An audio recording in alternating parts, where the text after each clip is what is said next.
Coming up on today's show, we have some juicy rumors coming out of the NFL Combine regarding the Broncos. And then ESPN linked Michael Thomas to Denver for a reunion with his old head coach, Sean Payton. So we'll talk about all that on today's show. But I was looking at the updated subscriber numbers, which I do every night before I go to bed. And we are closing in on 21,000 subscribers. We currently have 20,562, which puts us 38 away from 20,600. So if you have not joined the channel yet, I invite you to go ahead and do so, especially with free agency coming up. There's going to be lots of news and rumors coming out over the next 2 to 3 weeks, and you don't want to miss a thing.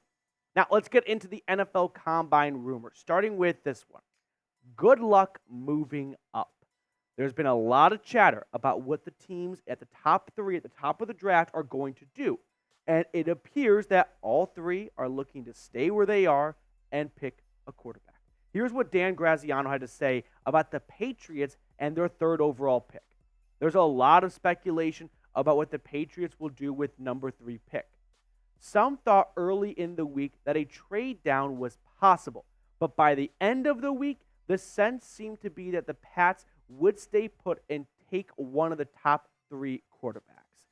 Like I've been saying for a while now, I think all teams in the top 3, the Bears, the Commanders, the Patriots, are going to stay exactly where they are, and all of them are going to take a quarterback. And so for everyone that wants to trade up, I hear you. I think that'd be an awesome thing for the Broncos to do as well. But it takes 2 to trade. And the Bears have the worst-kept secret in the NFL right now, which is they're going Caleb Williams. The Commanders have one decision to make, Drake May or Jaden Daniels. And the Patriots have no decisions to make. It is simply get the sloppy seconds of whoever the Commanders do not take. And to me, that feels pretty much set in stone. But it is the NFL draft, which means expect the unexpected. And we had a whole crew from Chat Sports over in Indianapolis covering the Combine. And Tom Downey was able to sit down with one of my favorite draft experts, Dane Brugler from The Athletic. And they talked about what's going to happen towards the top of the draft. And here's what Dane said. I think everybody wants to know how these quarterbacks are going to shake out, right?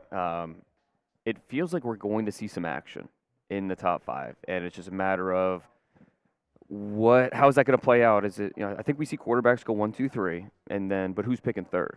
Is it the Patriots? Is that where we see a shakeup? Maybe a team like the Falcons, the Vikings, the Broncos, the Raiders, moving up to 3 to go get that 3rd quarterback.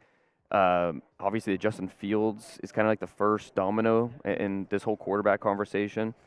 And then if you're the Commanders, you make the Bears say no, right? You say, hey, we'll give you a 1 next year and maybe a player. Let's go up to 1. We know you like a couple of these guys the same, right? Let's go up to 1. And you make the Bears say no, absolutely not. First and foremost, shout out to Dane Brugler for spending time with Tom Downey to talk Broncos and talk the draft in Indianapolis. But let's entertain both sides of the argument. I don't think any of the top teams in the top 3 are going to move down. But let's say pick number 3 is for sale. I don't think that's the case, but let's just say it is. How does Denver move up? You got to think, if pick number 3 is for sale, there are a handful of teams from pick 4 to pick 12, where Denver is, that would love to move up and get a quarterback. The Giants, the Falcons, the Vikings. What trade offer can the Broncos make the Patriots that is better than all of those teams in front of Denver that New England would go, why pick at 8 when we could pick at 12 because we want to do the Broncos a solid? That's my biggest hiccup. Denver, I'm sure, would love to move up and get a quarterback. They might even make a trade offer.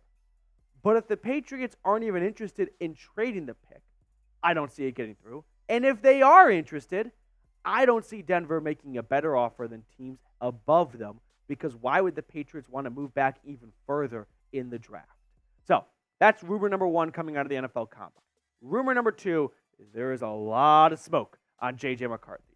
I don't know if we have seen a quarterback get this much attention after the college football season ended compared to where they were earlier projected to go. Like every single year, there is a quarterback or two that kind of gets a lot of attention and moves up the draft board. I think last year we saw that with like Anthony Richardson, for example. But JJ McCarthy went from not even being in round one discussion to top 10. Here's what Dan Graziano wrote. I still think teams are higher on Michigan QB JJ McCarthy than a lot of people on the outside think. And I wouldn't be surprised to see him picked in the top 10. He came to Indy as one of the prospects with the most to gain, and while teams, of course, have questions, he has intriguing traits. Watch for JJ at pick number 12, because Sean Payton, during the Radio Row week at the Super Bowl, said, we don't care where people think guys are supposed to go. If we like a player, we're going to take him. And now we can kind of eliminate Denver feeling ashamed of maybe even taking JJ a bit early if people initially thought he'd be a round 2 guy, because all of a sudden the smoke is up to top 10. Now, we saw a lot of smoke last year on a player like Will Levis, who fell out of round 1. But we also saw Anthony Richardson go top 5. So it does work both ways. But here's what Dane Brugler had to say on JJ McCarthy with the Broncos. Yeah, and if I'm Minnesota, I love that fit for him, for both sides, really. You bring Kirk Cousins back on a one-year deal. You draft JJ McCarthy. I think that makes sense for everybody. Yeah, but how does Denver feel about him? How do the Raiders feel? Because JJ McCarthy is not the most NFL-ready guy. I think if you threw him out there, he would be fine, and I think he has the mental toughness to work through all the mistakes and the roadblocks that are going to inevitably come. But do the Broncos feel that way about him, or do they have to? Would they start Jarrett Stidham for 8 games before they feel ready with JJ McCarthy? Do they want to do that? But if you're the Broncos, what are your options? If you can't trade up to 3, I'm just not sure what else you're going to do. And so I do think McCarthy this week is going to really impress with the interviews. He has the intangibles. I know fans get annoyed when you talk about win-loss record, but teams care about it, so it's a relevant stat. And JJ McCarthy, 36-2 in high school with a state championship, 27-1 with a national championship in Michigan.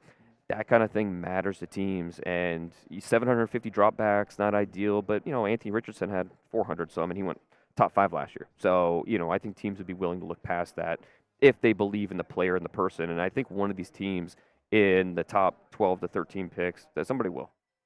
Can we have a quick powwow, quick huddle up here? Is JJ a Bronco? Because I think he might be the pick at number 12.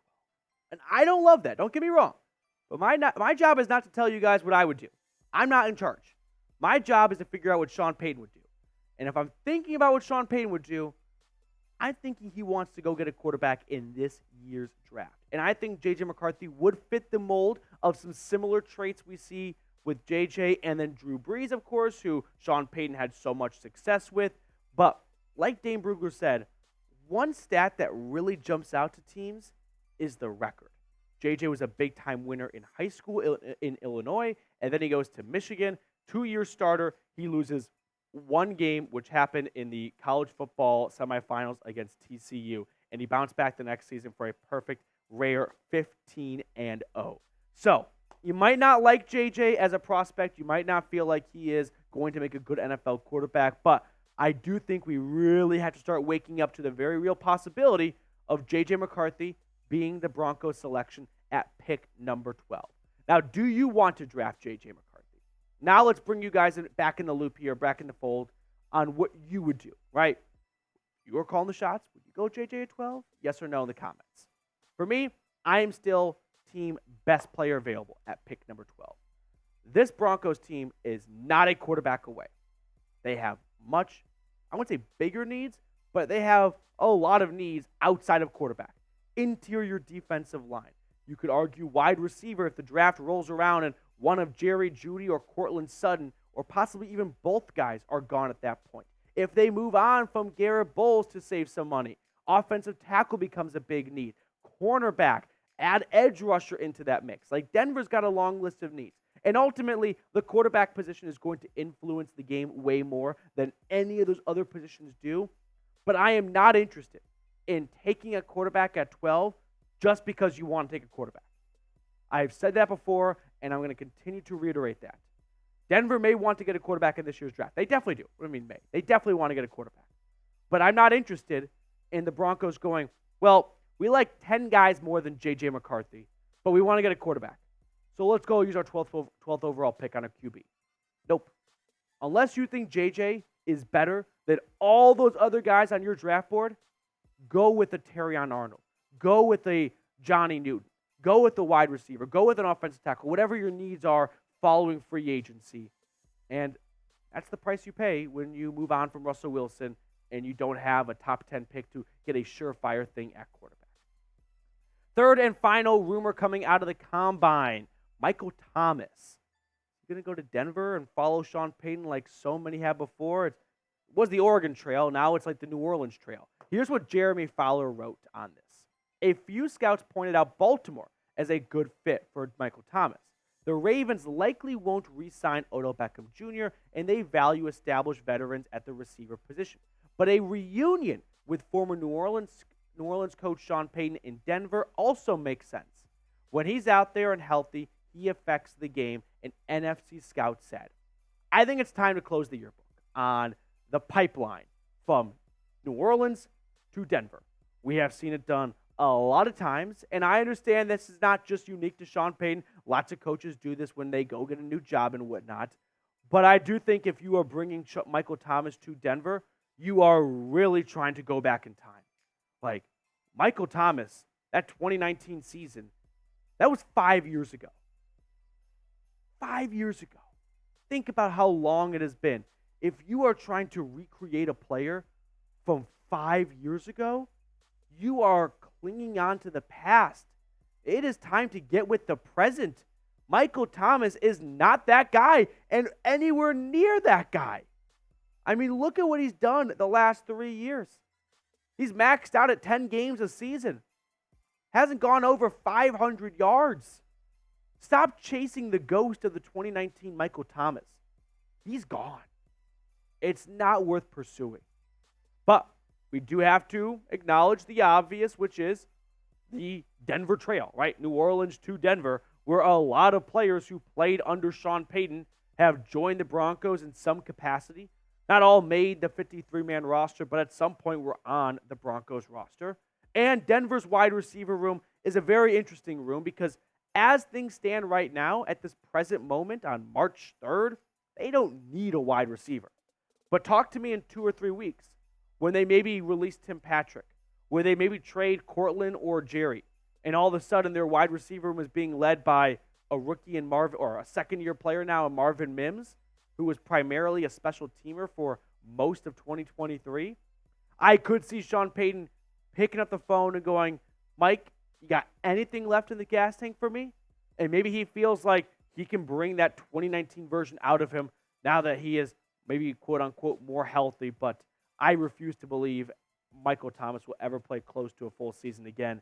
He has just been so unavailable the last 4 years, even missed the entire 2021 season, passing on Michael Thomas. So would you sign Michael Thomas?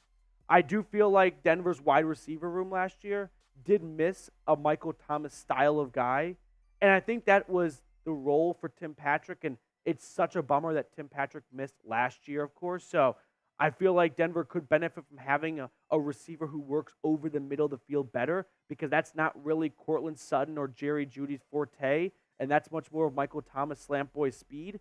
But to me, I feel like 2019 is just so long ago. It's time to go a different direction. All right, that will do it for us on today's show. Thank you guys so much for tuning in. We're going to sign off and catch up with you all later.